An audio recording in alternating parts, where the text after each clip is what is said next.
কমকলাকে কমকলাকে কমকলাকে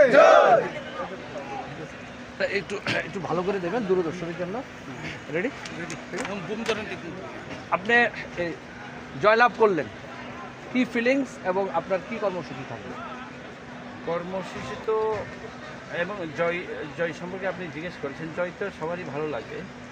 আর জয় হয়েছে, এটা মহারাজার জয়, আমার জয় না, এটা পুরা ত্রিপুরা রাজ্যের এডিসির ভেতরে যারা আছে ত্রিপুরা তাদের জয় এবং বিপুলভাবে জয়যুক্ত করাতে আমি যারা আমাকে ভোট দিয়েছেন ব্যালট পেপারে এবং ভোট বাক্সে তাদেরকে ধন্যবাদ জানাই।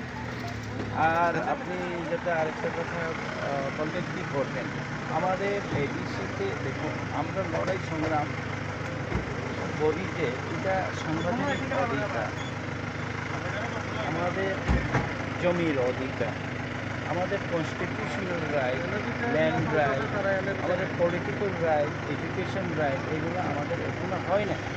ফলে পিপিএডিসি থাকার জন্য শিক্ষিগুলির যে ফ্লেভারটা ছিল সেই ফ্লেভার আমাদেরকে এখনই দেওয়া হয়নি। ৪৫ বছর ৪৭ বছর পেরিয়ে যাওয়ার পরও এডিসির যে মূল পাওয়ার অটোনমি যে আমরা সেই অটোনমি আমরা পাইনি। ফলে আমরা আন্দোলন চালাচ্ছি। আমরা এবার সেকেন্ড টার্ম হলো আমাদের ত্রিপুরা মাথায়, আমাদের আন্দোলন আরও জোরদার হবে। এখন বুঝে গেছে সারা ত্রিপুরার মানুষ অ্যাকচুয়ালি এডিসি কী চায়, এডিসির মানুষ কী চায়। এডিসির মানুষ শুধু বাউতাবাজি এই করবো সেই করবো এটা চায় না। আমরা সাংবিধানিক অধিকার চাই, পলিটিক্যাল অধিকার চাই, শিক্ষা চাই, স্বাস্থ্য চাই, রাস্তাঘাট, পানীয় জল, এটাও চাই।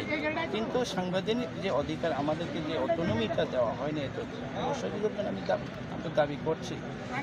ডেভেলপমেন্টের কাজ হবে, সাইড বাই সাইড হবে, কিন্তু মেইন যেগুলো এটা নিয়ে আমরা আগামী দিনে লড়াই। ধন্যবাদ।